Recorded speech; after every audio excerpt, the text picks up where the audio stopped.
Genial. Bom, Gilberto, por favor. Bem, pessoal, vou tentar o desafio de traduzir em imagens esses 3 pontos que são inteligência coletiva, informação econômica e virtudes, que foram divididas em 33 quadrinhos. Mas eu vou tentar mostrar um exemplo concreto que eu tenho desenvolvido, que de alguma forma talvez sirva para ilustrar o que o Pierre tão brilhantemente mostrou. Isso daqui, que vocês estão vendo aqui, é uma raridade, é uma preciosidade. Isso daqui é um mapa, na verdade, é um projeto que foi feito por um dos arquitetos mais geniais do século XX e talvez da história da humanidade. Chama Le Corbusier. Ele veio para São Paulo na década de 20. Ele nunca tinha andado de avião e nunca tinha visto as coisas por cima. E essa viagem para a América do Sul dele, em 29, fez com que ele visse as estruturas de forma diferente. Ele chegou aqui em São Paulo, já viu o início do caos que a gente viria hoje. Então já estava prevendo o que seria a cidade de São Paulo. E olha o que ele fez, olha o plano dele para São Paulo. Ele fez São Paulo cruzada por imensos viadutos, ou seja, já era um minhocão se aproximando da nossa realidade de algum jeito, né? E seria uma coisa em forma de cruz, assim, e embaixo desses viadutos as pessoas morariam embaixo dele como se fossem prédios, não é isso? Como se fossem apartamentos. Mas essa era uma visão de uma cidade interconectada. Por que eu estou falando desse desenho do Le Corbusier, que vai ter sendo mostrado a partir dessa noite lá na Maria Antônia? Porque a primeira forma de rede social que a humanidade produziu foram as cidades. A cidade existe porque as pessoas têm que compartilhar conhecimento. É por isso que quanto mais interessante é uma cidade, mais as pessoas compartilham conhecimento. As grandes invenções da humanidade, elas não nasceram no campo. E nem vão nascer no campo. Elas nasceram em lugares com muita diversidade, com muita gente compartilhando as habilidades. As cidades mais interessantes são aquelas em que tem mais diversidade. É por isso que Londres, Paris, Nova York são cidades muito interessantes. É por isso, aliás, que nós vivemos em São Paulo. Apesar desse caos todo, ainda é uma cidade maravilhosa para se morar. Com tudo que a gente sofre. A gente pega um Datafolha, Russomano em primeiro lugar, Serra em segundo. Mesmo assim, a gente ainda acha que vale a pena morar na cidade de São Paulo, que é um lugar em que o caos nos habita o tempo todo, mas é um lugar que você sente espaços como esse, hoje, aqui, no dia todo. E eu sou um apaixonado por São Paulo. Aliás, eu nasci aqui. Quando falo aqui, é aqui mesmo. Eu nasci no Ibirapuera. O Ibirapuera era o quintal da minha casa. E quando eu nasci, São Paulo tinha 50 mil carros. Eu não sou tão velho assim, que é o número de táxis que tem hoje. Mas, mesmo assim, eu nunca deixei de perceber São Paulo como um grande polo de pontos de encontro. Essa coisa de ser judeu, de ter visto imigrantes e mais imigrantes surgirem. Então, São Paulo, para mim, sempre foi um ponto de encontro. E a partir daqui, de São Paulo, aconteceu o seguinte. Quando eu estava morando em Nova York, e que eu vi Nova York mudar muito rapidamente na década de 90, eu tive um insight. Será que São Paulo podia, de alguma forma, reproduzir algumas experiências de cidades que se recuperavam, tipo Barcelona, um pouco tipo Bogotá? E eu volto para São Paulo no final da década de 90. E era o pior momento de São Paulo, era o momento mais terrível de sequestros, de assaltos, do trânsito. Tinha tido a gestão Pitta e Maluf simultaneamente, que nem o Bin Laden fez com Nova York, o que São Paulo fez com o que a gente passou, mas, ao mesmo tempo, tinha essa efervescência. E a gente começou a desenvolver aqui em São Paulo um projeto que muitos de vocês devem conhecer, que era o projeto de bairro-escola na Vila Madalena. O que era o bairro-escola na Vila Madalena? A gente pegava tudo que o bairro tinha, de patrimônios, pessoas, instituições, fazia um mapa do que tinha, e desse mapa a gente compartilhava com as pessoas. Então, tentem imaginar o que o Pierre falou de inteligência coletiva, de informação. O que a gente fazia? A gente dava transparência para esses patrimônios. Então, se criava aquela rede toda. E a forma pela qual a gente conseguiu visualizar isso foi convidando os grafiteiros a pintarem o bairro inteiro. Mas daqui era apenas a fachada disso. Então, a gente construía esses mapas, compartilhava esses mapas, de forma que um teatro, um cinema, um hospital pudesse fazer parte de uma mesma rede e treinava as pessoas para usar. Só que a gente começou a notar uma coisa incrível, que além da falta de recursos, esses recursos eram mal usados. E isso daí ficou muito cristalizado quando a gente ajudou a recuperar uma escola, não na Vila Madalena, mas que a gente fez o processo, lá no começo da Paulista, que era a Escola Rodrigues Alves, vocês conhecem, que é uma escola linda, maravilhosa, caindo aos Pedaços. Era uma escola tombada pelo patrimônio histórico, estava tombando literalmente. E era inacreditável, porque ali você tinha os bancos todos, SESC, MASP.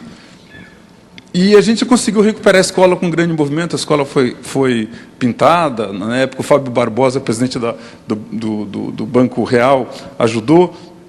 Eu me acompanhei muito aquela escola. E do lado daquela escola, exatamente grudado naquela escola, tem o Instituto Cultural Itaú, que vocês conhecem. E um dia perguntei para o pessoal, quantas pessoas da escola vão no Instituto Cultural Itaú? Nenhum aluno ia. Aliás, depois disseram que iam 2 para quebrar o banheiro. O que eu percebi? Que havia um gueto mental, que apesar de ele ter aquele centro cultural maravilhoso, os alunos não percebiam como deles, mas também não iam no MASP, também não iam no SESC, tudo ali, walking distance, tudo ali que você podia rapidamente acessar.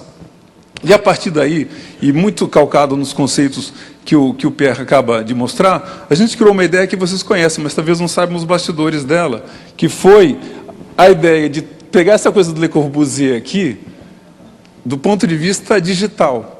Você criar uma cidade digital acessível às pessoas, ou seja, usar a tecnologia da comunicação como uma forma de você criar uma cidade mais educada. E nós criamos... Como é que faz aqui? Nós criamos esse projeto aqui, que vocês certamente conhecem, que é o projeto que hoje eu estou trabalhando em Harvard com ele, em parceria com o Media Lab, que foi simplesmente colocar tudo que a cidade tem de graça ao preço popular, inicialmente. Com essa vontade de quebrar esses muros, esses guetos mentais, tentando integrar em uma cidade que é totalmente desintegrada. Nós somos uma cidade essencialmente desintegrada. Nós somos uma cidade em que alguns bairros você conseguiu ter antes a fibra ótica do que o esgoto. Quem tiver dúvida, pule no Rio Pinheiros.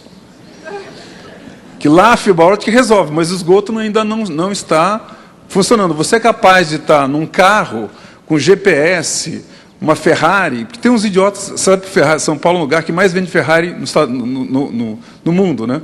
E os caras ficam atrás do carroceiro. Vocês já viram essa cena várias vezes, não é isso? A gente começou a tentar integrar a cidade, com um sonho de cidade, mostrando tudo que a cidade tinha de graça.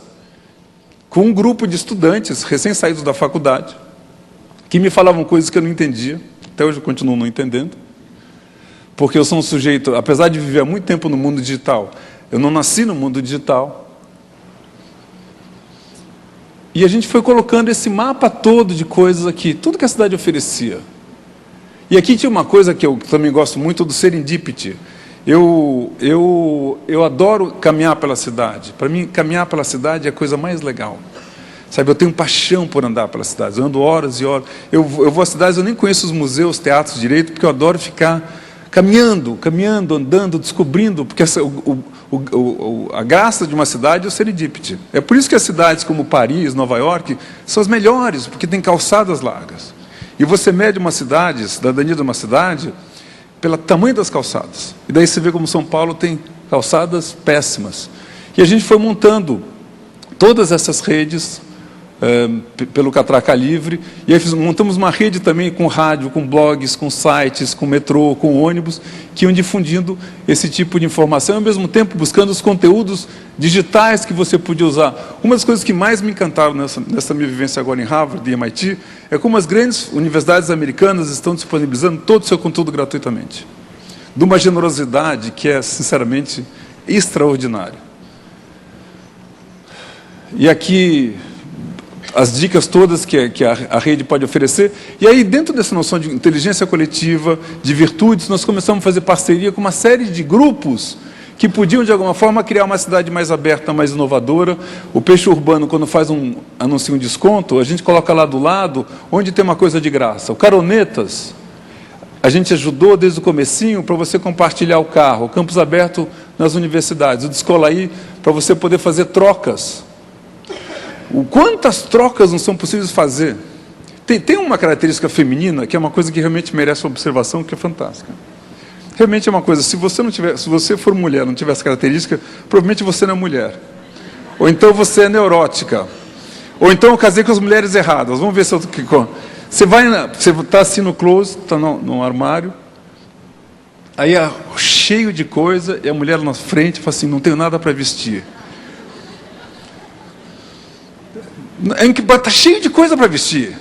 Porque o homem quando pega, ele pega a calça jeans e coloca. Tem algumas coisas do homem e da mulher que o armário são definidores. Algum homem aqui seria capaz de comprar uma roupa que dependesse de outra pessoa fechar? Você consegue chegar assim na portaria, seu Zé, fecha minha braguilha aqui. As mulheres compram roupas que dependem de um ser outro para fechar. Tem que ter um personal para fechar aquela coisa ali. Então, será que aquelas roupas todas não podiam ser trocadas em vez de ser compradas? Será que você não podia criar um sistema coletivo de compras? Uma coisa tão simples. Aliás, na Vila Madalena tem um clube que é maravilhoso. Esse eu vi nascer. Eu vi a conversa nascer. Uma maravilha isso. Lá no Café Aprendiz, um moço falou assim, puxa vida, eu tenho um anel de brilhante, mas aquele eu não posso usar, porque é daquele canalha. Canalha é o ex-marido. E eu falei assim, nossa, engraçado, também tem um anel de brilhante, que também é do canalha. Aí criaram um clube das separadas para trocarem o que os canalhas... Então, ou seja, tem todo um potencial de consumo colaborativo, de trocas que a cidade pode favorecer. E São Paulo é uma cidade com déficit de convivência. A gente é uma cidade que tem déficit... Quando a gente abre um espaço na cidade, se já for na ciclovia, é inacreditável. Parece formiga atrás do açúcar, tanto que esse espaço foi aberto. E aí, pessoas que a gente se associou, pessoas hoje estão traduzindo os cursos de Harvard, de Stanford, de Yale para o português. Então, aqui é uma aula que o Dalai Lama está dando sobre a compaixão. Vocês estão percebendo? Eu estou tentando traduzir o que o Pierre falou, aqueles 33 quadradinhos. Como que você consegue, via as virtudes, o colaborativo, a inteligência, a transparência, gerar essa inteligência coletiva. Olha um exemplo típico aqui. Aqui foi um site que a gente começou a apoiar. Vocês vão cair para trás quando eu mostrar para vocês. É uma informação que devia ser do governo, mas não é. Você vai saber onde você tem um médico de graça, consulta de graça, do seu lado. Você põe o nome de um remédio aqui, de pirona, diz o seu bairro, ele vai te dizer onde você pega o remédio de graça. Isso daí está dentro do Catraca. E a gente ajudou depois a criar não só isso, mas tudo o que você pode fazer de graça para cuidar da sua saúde. Que tem num parque, numa praça, esportes, bocha. Pessoal, é infinito. Hoje a redação do Catraca tem quase 30 pessoas em tempo integral só para levantar o que a cidade oferece. Quer dizer, aquela coisa da gente fazendo a escavação. Isso daqui tudo vai para o metrô e para o ônibus, a gente consegue chegar a mais ou menos 6 milhões de pessoas. E eu consegui uma grande façanha. Eu consegui que tanto o Google como o Facebook se unissem para apoiar o Catraca Livre. E o Negroponte, que foi o criador do MIT, levou essa proposta para o Media Lab, e a gente hoje está criando... Nós estamos criando, dentro do Media Lab, um robô para ler as agendas de qualquer cidade, e você vai ter um Catraca Livre em qualquer cidade do planeta, chamado Free City. Que é justamente com essa ideia de que as cidades têm informações, elas estão desconectadas, e você... Lembra o negócio dos Corbusier? Você vai passando canais para que as cidades possam se comunicar melhor. Eu acho que qualquer produto editorial tem que ter duas características básicas para ser bem sucedido. Ele tem que ser original e tem que ser relevante. Quanto mais original, mais relevante, maior o seu valor. Você pega, por exemplo, o Sabesp. Ele é relevante. Se a Sabesp entrar em greve, o segundo que for no banheiro aqui vai saber a importância da Sabesp. O terceiro, então, nem se fala, entendeu? Agora, tem coisas como Google, Facebook, eles são, além de originais, eles são relevantes. Então, você tem que fazer um produto editorial que é relevante. O nosso produto, o que é? É facilitar a convivência das pessoas numa cidade, e a convivência significar encontros, os encontros significarem troca de conhecimento. Não sei se você sabe, a palavra conhecimento em hebraico significa transar. Se não entenderam, fazer sexo. Significa, se você ler a Bíblia em hebraico, está escrito assim, e Adão conheceu Eva. Não trocaram cartão de visita no paraíso. Conhecer significa você gerar vida, que também no latim é parecido. No latim, é nascer com as coisas. No francês, se eu não estou errado, connaître também significa foder, não significa? Ele vai ter que pensar um pouco. Je connaître uma mulher também significa fazer sexo, não é verdade? Hã? Sim, está vendo? Confirmou. Essa foi uma intervenção rapidíssima aqui. E, que é interessante, a gente mede nossa influência na internet para ver. Nós estamos com o nível 100, que é o mais alto possível. O nível 100, você vai ver em que ponto nós estamos ali de alta influência. Nosso cloud é 70, que é igual ao do Sistema Globo, não muito longe de Rafinha Bastos, Folha. E aqui é o nosso Facebook. Está vendo? É isso? Não. Aqui era o Facebook? Está errado? Você colocou errado? O nosso Facebook, na verdade, nós estamos hoje com 420 mil no Facebook, atingindo 6 milhões de pessoas por dia. Por quê? Porque é uma informação que a gente considera relevante. Aqui é uma das nossas redes, aqui é outra rede nossa. O Facebook é isso aqui, 432 mil pessoas, hoje já deve estar 440, são 6 milhões de pessoas por mês, 7 milhões de pessoas por semana.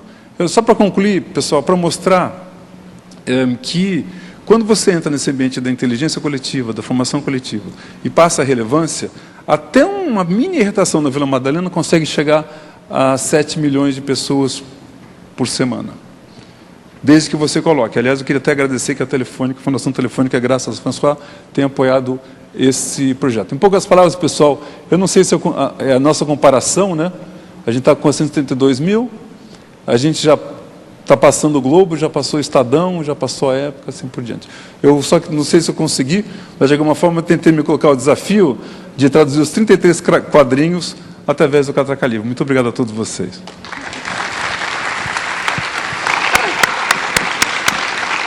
Não pode deixar aqui.